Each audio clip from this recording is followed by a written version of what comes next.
Good evening, everyone. And right off the top, a tough story tonight. Who killed Jazzmine Fomby? Crime Stoppers now offering a $7,500 reward for information leading to the arrest of whoever shot and killed the 14-year-old girl from Buffalo. Jazzmine was one of 6 teenagers shot on Saturday night. The shooting happening in a parking lot on Alexander Place behind the Neighborhood Housing Services building. It's just behind Jefferson Avenue near East Ferry Street. A 15-year-old boy remains in critical condition. 4 other teenagers are recovering. 3 of them were sent to the hospital but have been released. Police now urging the shooter to turn himself or herself in.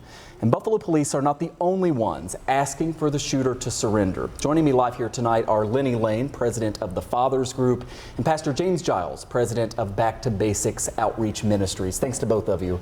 I hate to always, it seems, see you under these circumstances. Not always. Yes. Oftentimes we try to celebrate the good that's happening. This is a tough one, and I want to start and just give both of you a chance to answer with the message to the public. One of the things that stands out to me with this shooting, there were a lot of people there. You have to imagine someone was taking a TikTok video or has information. How important is it that we get some answers and eventually some closure with something this awful? It is absolutely essential that we get answers. It's essential that the individual perpetrator that did this, that actually pulled the trigger, or those that assisted him in doing that, whether they were in the vehicle or drive-by, and whatever the case may be. Family members, friends, listen, this cannot go unchecked. We have to stop this.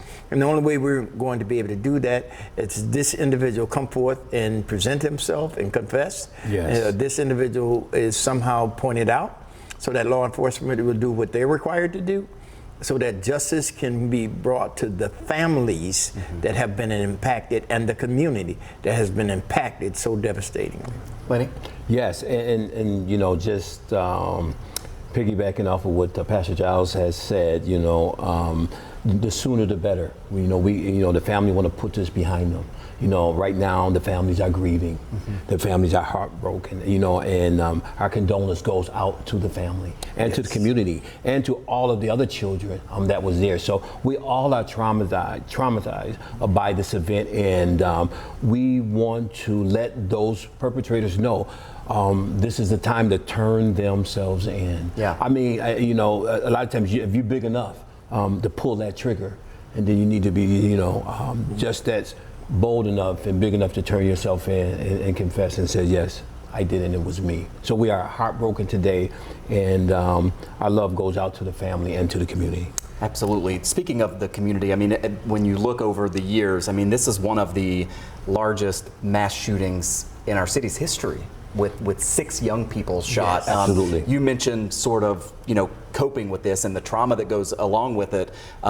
This is a lot of families, and also, you know, just all the young people who were there who witnessed something like this. What is just sort of the sense of how people are dealing with it? So people are reeling from this, you know, because we're very close to the ceremony of the anniversary, second anniversary of the 514 massacre. And so now you have this, and people were already traumatized and being triggered by the closeness or proximity of that event itself. And then on top of that, this, and you know, and people are just stunned by how could anyone so callously take the lives of young people in this way. All right, and so we're all scrambling.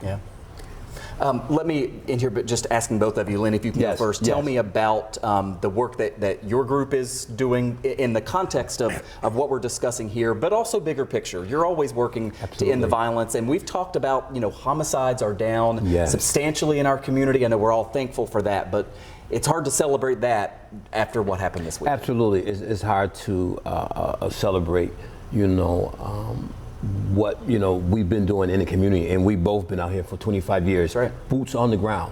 I mean, working with a lot of the young people, working with a lot of the seniors, you know, working with a lot of the food pantries, and actually, you know, I mean, trying to build relationship with our community and with our families, which we have been doing a great job. But at the same time, I'm working with young people individually, which I get them young people where Pastor Giles send them over to me, whereas we train them young people not only how to work these jobs that they definitely will be in need of some training, but at the same time bringing in other businesses that also will help us, train these young people. So we've been working consistently with these young people, training them, getting them jobs, working with businesses like ABC Hardware.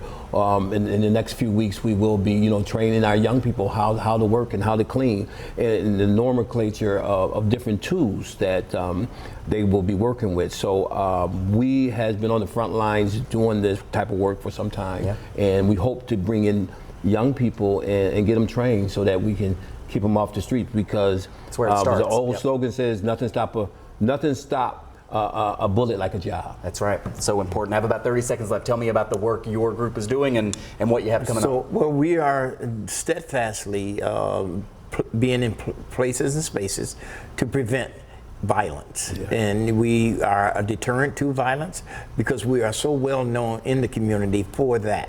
So when we show up in those spaces, people know not to bring guns and not to bring things, not to have these kind of violent attacks or assaults. Pastor James Giles and Lenny Lane, thanks to both of you for the work that you do each and every day. I'm sorry again that it's under these circumstances, but important to highlight what your groups are doing and focus on a community reeling right now. So thank you both. Thank you. Thank you.